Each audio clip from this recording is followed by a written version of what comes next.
went to Washington, and also those other issues are also not in this framework that we're dealing with.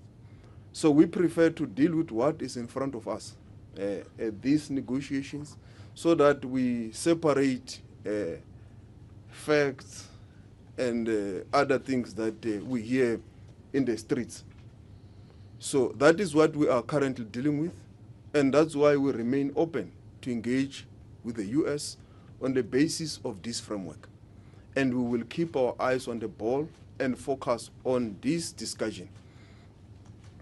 And with regards to the opening up and diversifications of markets, you will have noted that when we raise the issue of value addition at source and also beneficiation, we raise it with the U.S., but not only with the U.S., we raise it with all our trading partners.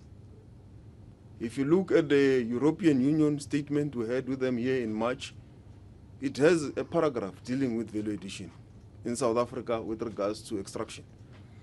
But also at multilateral level, when we're in China at FOCAC, led by our president, we continue to raise the issue of value addition and beneficiation in the African continent. And in all bilateral platforms and multilateral platforms, including the G7, the president has not missed an opportunity to raise the issue of beneficiation at source. He raises in all multilateral platforms, and not just for South Africa, but for the African continent as a whole, that we have got almost the majority of the mineral resources that the world needs as a continent that must be beneficiated at source. And we have got a responsibility to ensure that this period of artificial intelligence and green economies and so forth does not leave Africa behind. And South Africa has got a bigger role to play as a member state of the African Union through the Africa Free Trade Area, but also as a member of various multilateral organizations to continue to champion this issue. So we will raise this at a bilateral level and also at multilateral platforms. And it is in this regard that we see our relationship also with the U.S. remaining very important at a mutual beneficial relationship that must be mutually respectful and beneficial. And that is how we'll continue to engage. That's why we will continue with the engagements with them, despite all the difficulties and uncertainties that we are encountering, because livelihoods, jobs, the economy is at stake, and we have to manage that in a responsible way.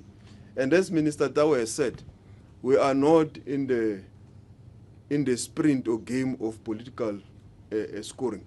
We have seen the political parties doing cheap political scoring on this matter that involves the lives of our people, particularly some of the partners in the GNU, which does undermine this process. Because our view is that when you are dealing with such complex issues, all South Africans should speak in one voice, in the national interest, whether opposition or in the GNU or in government or outside government or NGO or in business. We must all speak in one voice to promote the national interests of South Africa. Because if there are any implications, all South Africans will be impacted. So we all have a responsibility and a duty to protect and promote the national interests of the country. So that is the approach that we have taken, to be measured, to be responsible, to be very factual, to focus on the goal. And the goal is to, at some point, hopefully, find some agreement with the U.S. government on the unilateral tariffs that they've imposed to us, which have also been imposed, by the way, to many countries across the globe. It's not only a South African phenomenon. So you can't just blame South Africa. It's a global phenomenon. It has been done even to their friends and foes. So the issue is whether with us we can find each other. And that is what we are working on to hopefully at some point find each other with them on this issue. Thank you.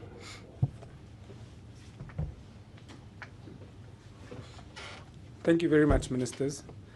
I'm going to take another round of questions. I'm going to just request that if there are any on the virtual platform, can we indicate?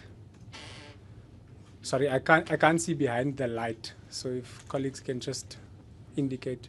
We've got some? Okay. Can we read those out first, please? Okay, thank you, Chair. We do have questions from Automotive from Business Day. The first one, what is the way forward in terms of appointing a U.S. ambassador?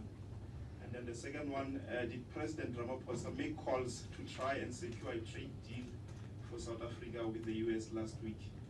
And then the other one to Minister Lamola in particular, since Lady R, which granted was an economic sabotage to South Africa's stance on Israel, little has been done to fix SA and US relations, and is South Africa now paying the economic price? And then the other one, the agricultural industry, specifically the citrus sectors, they are saying that they have not been consulted at all. And then the other questions come from SABC, Lihlohonolo. The first one, are the ministers at liberty to disclose their trade proposal to the US? And the final question also, is this not an opportunity for South Africa to rethink its international allegiances, in particular with Iran? Are those all from the virtual? Okay. Any more inside the room?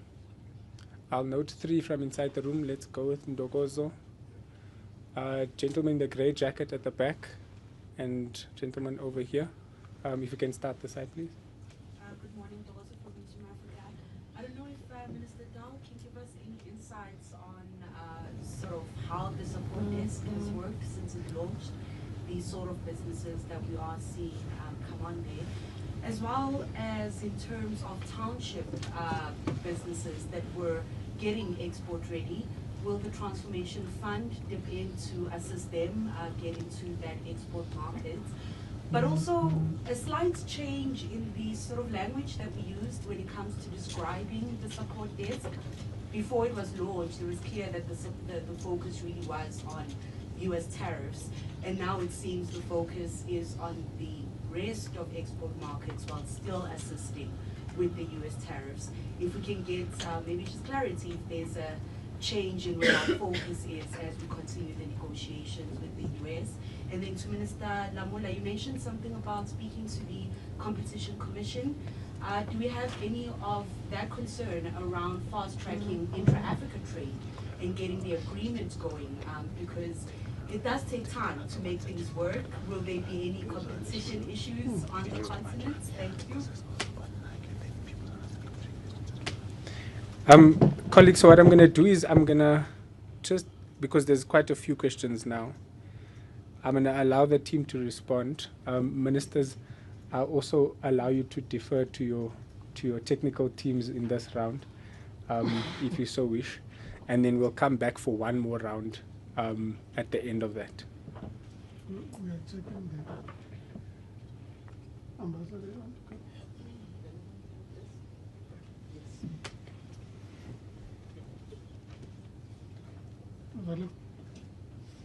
Okay, Mr. Willem van der Spy, our Acting Deputy Director General for Exports at the DTIC.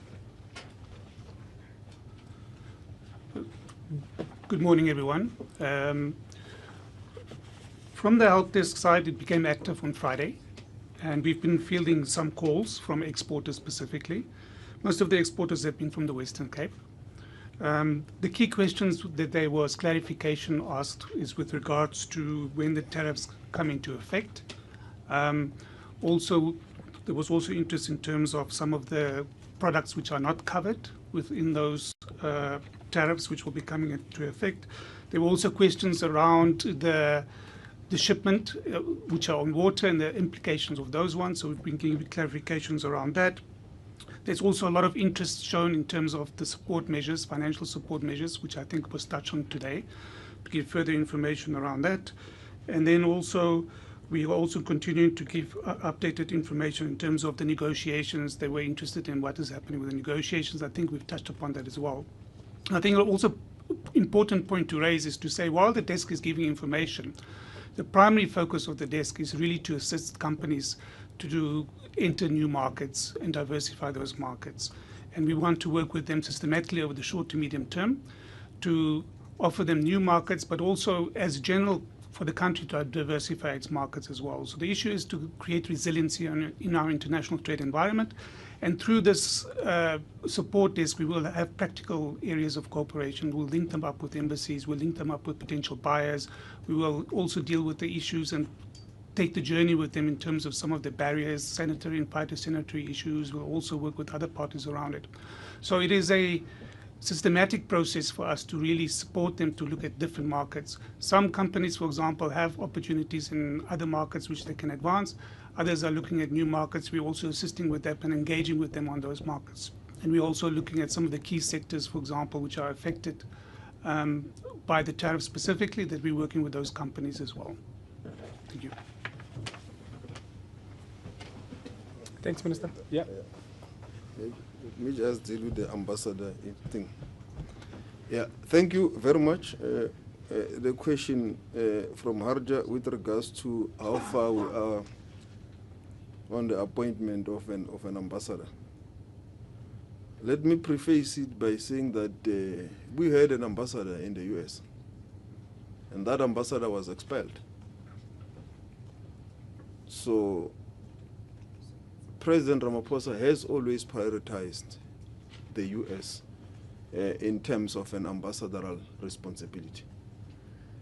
So the fact that our ambassador was expelled means that the new process to appoint the ambassador will not be as easy as it will have been when an ambassador would have not been expelled. We have to take all careful consideration, all due diligence, and I can confirm that that process is at an advanced stage, and the President at the right time will announce who will become the ambassador of South Africa in the U.S.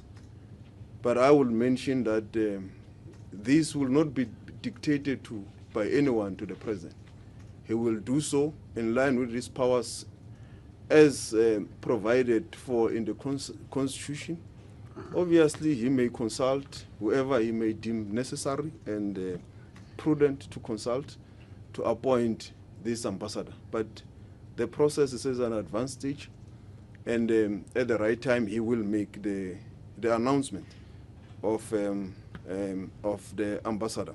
I must also hasten to mention that while ambassadors do play a role to point to the key players, decision makers, and so forth, ambassadors do not negotiate any trade deals. The trade deal is being negotiated under the leadership of DTIC, obviously with our coordination and support from DERCO. So they are the people negotiating the trade deal. It's not our ambassador in Washington. We do have a charge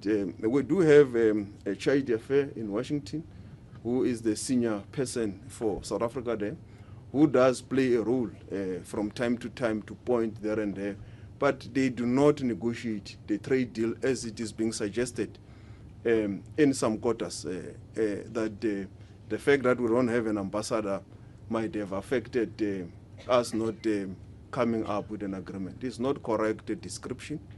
There are countries that do have ambassadors in Washington. They don't have a trade deal. So the trade deal is negotiated by the relevant line function department, and in this instance in South Africa is the Department of Trade and Industry, which we are providing the support for, including our charge d'affaires in the U.S., who does from time to time point to the relevant people. So we do not think that the absence at this stage of an ambassador in Washington does impact on South Africa having any agreement or no agreement. Because if that was the case, all the countries that have ambassadors in Washington, they won't be having the same challenges that we're having. So this is a global phenomenon. It's not a South African problem. It's a challenge that the whole world is facing with the trade tariffs that we're dealing with. Lady R, I thought that the issue of Lady R was dealt with. There was a commission of inquiry. It made its finding. It was a non-issue. So it's no longer an issue now, and we will not want to speculate that Lady R has come back to this discussion unless someone brings it on the table. At this stage, it has never been raised as an issue. Whether we want, is this not an opportunity for South Africa to rethink its international allegiance, particularly with Iran? Again, it's part of those conspiracies and propaganda that Iran has paid for our case in the ICJ, which we have, you as journalists in South Africa knows that the South African government pays for this case. It is public knowledge. It is declared in all the documents of parliament. There is no Iran that has paid the ICJ case on behalf of the South African government. Neither is there big trade relations between South Africa and Iran to really put on the table. So it's neither here nor there as an issue, whether the issues of BEE and so forth, as I've said earlier on, they have not been brought to the table. So we can't speculate, but you know the position of the South African government with regards to BEE. It's a constitutional imperative, affirmative action. It's a constitutional imperative. Given the history of our country, it remains very important and strategic that we continue to transform the economy to reflect the demographics of our country. So this is a measure that remains a constitutional imperative for this country to continue on this path. Thank you. Thank you very much, Minister. Ambassador Xolelwa Peter, who is our Deputy Director General for Trade at the DTIC. Thank you very much, and good morning, ministers. I'll respond to the issue with regards to consultations with the affected industries. The DTIC, as well as the Department of Agriculture, has been consulting with all affected industries, including the citrus industry, through various platforms. We had, for example, a NEDLAC meeting as late as Friday last week. But also throughout this process, we have been engaging the business associations, but also the affected industry. So we will continue to engage, and also the industries themselves have also been sending proposals to us in terms of how, one, they are affected, and two, how we can assist them. So we will also continue to engage with the citrus industry. In terms of trade proposals to the U.S., as Minister Lamola has indicated in the statement, it covers a number of issues that the U.S. has raised as critical. One, the issue of the trade deficit, even though we do not, of course, agree with the manner in which the trade deficit has been calculated, and the fact that the trade deficit that South Africa has with the U.S. arises from the fact that we export critical minerals. So the contributing factor is critical minerals that the U.S. needs for its industries. Secondly, it's as a result of exports of agriculture, which of course the U.S. also needs because we are in counter-seasonal production seasons. So as Minister Lamola has indicated, this closes the gap in the U.S. market and therefore does not pose a threat. But regardless of that, we've identified what we need to do in order to respond to the trade deficit, and we've identified products that we can import from the U.S., including LNG. We've also looked at areas where there are non-tariff barriers with regards to agricultural exports, and with the Department of Agriculture, we've also responded to that. We've also identified areas where we can invest in the U.S. economy and made a commitment of $3.3 billion that can be invested by our companies. So as Minister Lamola has indicated, what we've put forward is comprehensive, is ambitious, and covers all the critical areas of interest to the U.S., including tariffs, which of course will be negotiated with SACU as well. In terms of the Competition Commission issues and the impact on intra-Africa trade, I think the important point to raise is that intra-Africa trade remains absolutely important for South Africa, and we are looking at fast-tracking the implementation of the AfCFTA, including resolving the outstanding issues. We already have markets that are open for South Africa to take advantage of, and we've seen a rise in exports through the AfCFTA. Between February and July, our exports through the AfCFTA have reached over 1 billion rands. So you can see that a lot of our exporters are taking advantage of the new market access opportunities.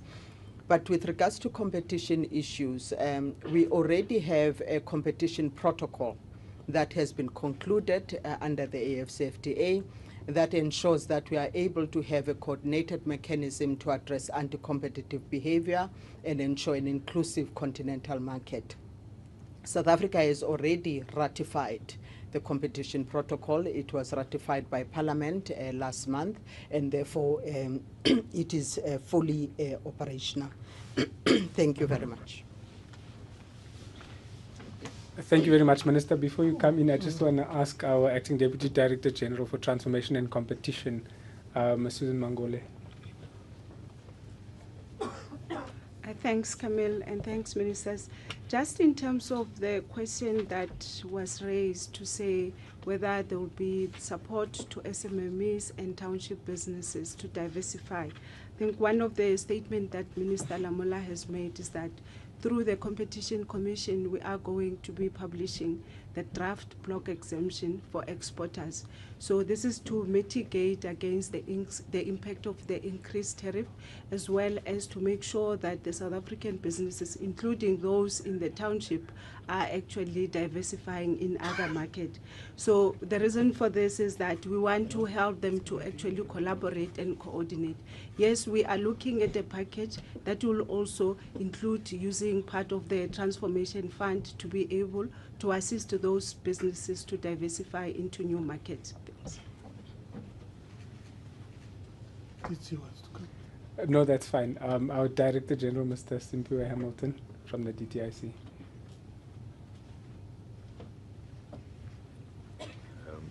Morning, Ministers and members of the media. Minister, I think the one question we had not answered is the one that relates to the number of jobs likely to be affected.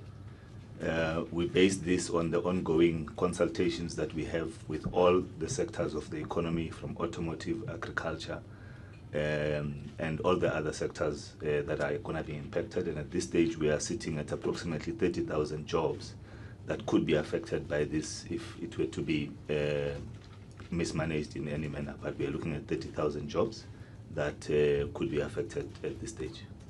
Okay. Which was the other one? No,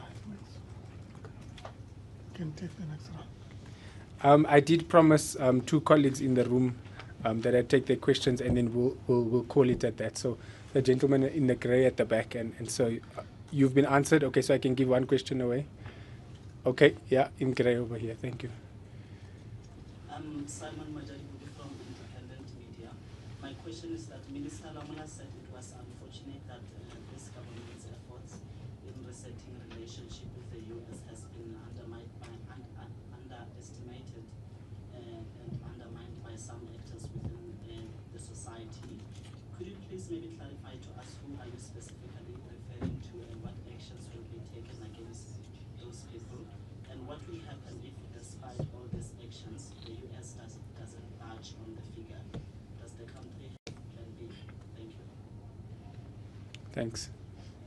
My name is Saeed from Phoenix TV, China, and I just want to talk about the opportunity that this tariffs is going to bring, which is like after this imposition of the U.S. tariffs, it's not only on South Africa as well as on the other African countries. There has been a renewed momentum about the African Free Trade Agreement. And my question here is, does South Africa have a clear plan to work with the fellow African countries to revitalize this initiative, as well as as a way of jointly mitigate the impact of this tariff? Thank you. I've got one more question on this WhatsApp, and then I'll hand over to the team, ministers, DGs, to answer. So it says, regarding South Africa's relationship with Israel, will there be an opportunity to improve on this in any possible way, given the Trump administration's very favorable stance towards that country? Minister Tau, if I can ask you to come up and answer the questions directed at you, and then Minister Lamola, DG Dango, if you would take the other question. Thank you.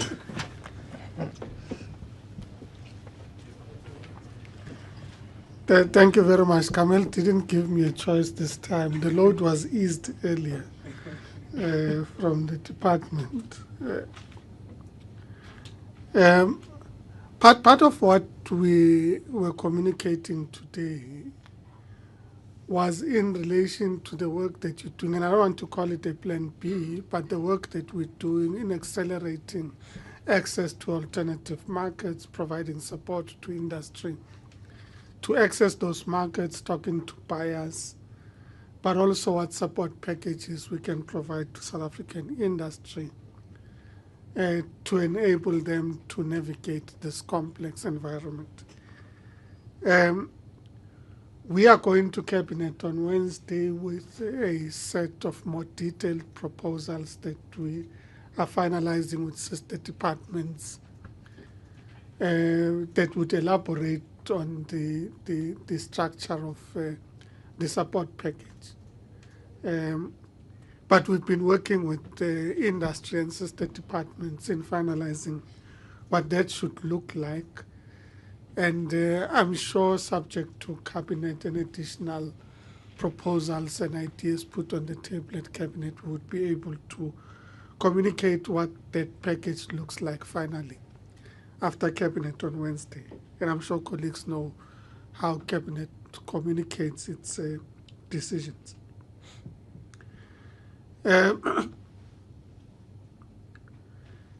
With regards to the sorry, to the Africa, sorry, excuse me, I tried not to speak earlier because this was going to happen, but I didn't wait. With regards to the Africa Continental Free Trade Agreement, we are working with our colleagues in the Africa Continental Free Trade Area. As indicated earlier, we have also ratified various protocols. We are accelerating work to address what are some of the niggly issues that need resolution, including issues on rules of origin with regards to the auto sector, clothing and textile. So there's a lot of work that we're doing in relation to the implementation of the Africa Continental Free Trade Agreement. So certainly I think that we should be able to make progress. There is a realization amongst colleagues that, in fact, it is important that we address what are the impediments to the implementation or cross-border trade, because I think all of us are committed to the implementation of the Africa Continental Free Trade Agreement. There are issues that impact cross-border trade, such as logistics, such as certain rules and regulations that make it difficult for countries and investors to be able to invest in particular regions and or countries that we are working on. So these are matters that are receiving attention. I think I've covered everything that was affecting. Okay, thank you. Thanks, Minister. DG, sorry to put you on the spot.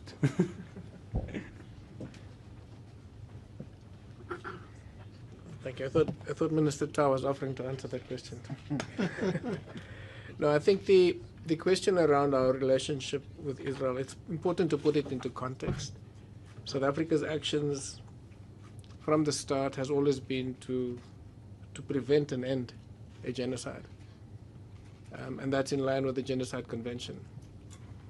And the question comes at a time when most countries, even those who were initially very critical of ours, are taking practical actions to now stop the genocide. We see actions coming from the European Union, including statements from about 24 foreign ministers, and former European ambassadors have also raised their voice.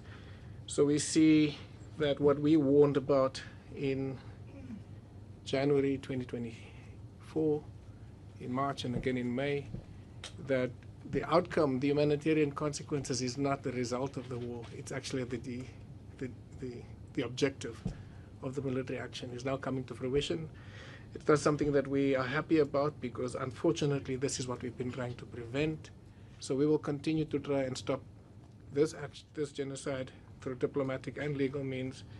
But now we are being joined by larger sectors of the international community, and largely all wanting the same thing, to end or to prevent further deaths in Gaza.